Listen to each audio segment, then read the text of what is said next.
ishemik insultning klinik tekshiruvida juda katta rol o'ynaydigan kompyuter tomografiya tekshirilganda ishemik insultda gipotenziv soha degan nimani ko'p doktorlarimiz ko'p kuzatadi.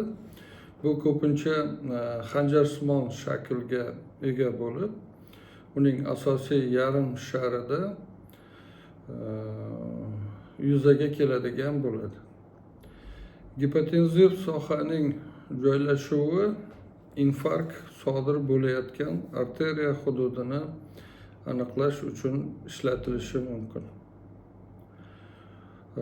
Shunda qon aylanish buzilishi o'zgarishlarni serebellar yarim sharlarda ishemik o'choq bilan bosh miyaning kompyuter tomografiya tekshiruvida ham aniqlash mumkin.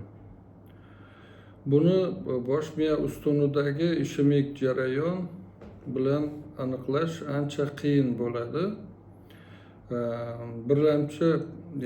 Birinchi haftaning oxiridan boshlab infarkt sohasidagi to'qima zichligi, ishemik zonada reaktiv neovazogenez deb aytilamiz. Bu bulutlanish effekti deyiladi ham, deb tushuniladi.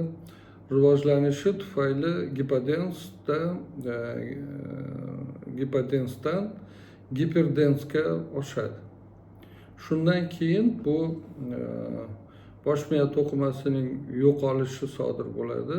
Ya'ni boyagi yuqorida aytib o'tgan hujayralarning yo'qolishi deganimiz jarayonini tushuntirib beryapmiz va bu ham o'sha yo'qolishi kuchayadi. Bu esa kista bo'lishining shakllanishiga olib keladi. E'tiboringiz uchun rahmat. Kanalimizda qoling.